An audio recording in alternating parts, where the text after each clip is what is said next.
उनके पास कुछ पैसा आया, उनकी बीवी के पास, इनको अपनी ज़िंदगी से दूर कर दिया। ये एक दिन था, ये अपनी बेटी से मिलने के लिए, अपनी औलाद से मिलने के लिए सऊदी में ही, जो इनकी बीवी अलग फ्लैट लेकर रहती थी, वहाँ पर जाते हैं। बाप अपनी बेटी की मोहब्बत में एंट्री लेता है, जाता है। बेटी दरवाज़ा खोलती है, बेटी बाप को देखती है। जैसे ही बाप को देखती है, एकदम से दरवाजे को मूछ देती है।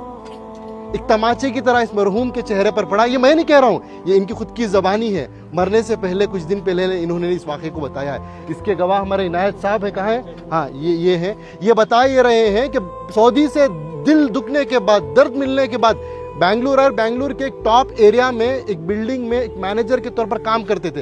ये खुद उसके गवाह हैं कि एक मिलिट्री की तरह सिस्टम था इनका। उसूल आदाब के पक्के थे, बिना आयरन के कपड़ा नहीं पहनते थे। ऐसी अपनी जिंदगी, छोटा सा कमरा था, सीढ़ियों के नीचे से बेड डालकर, एक पंखा लगाकर, उसे भी पाक साफ रखकर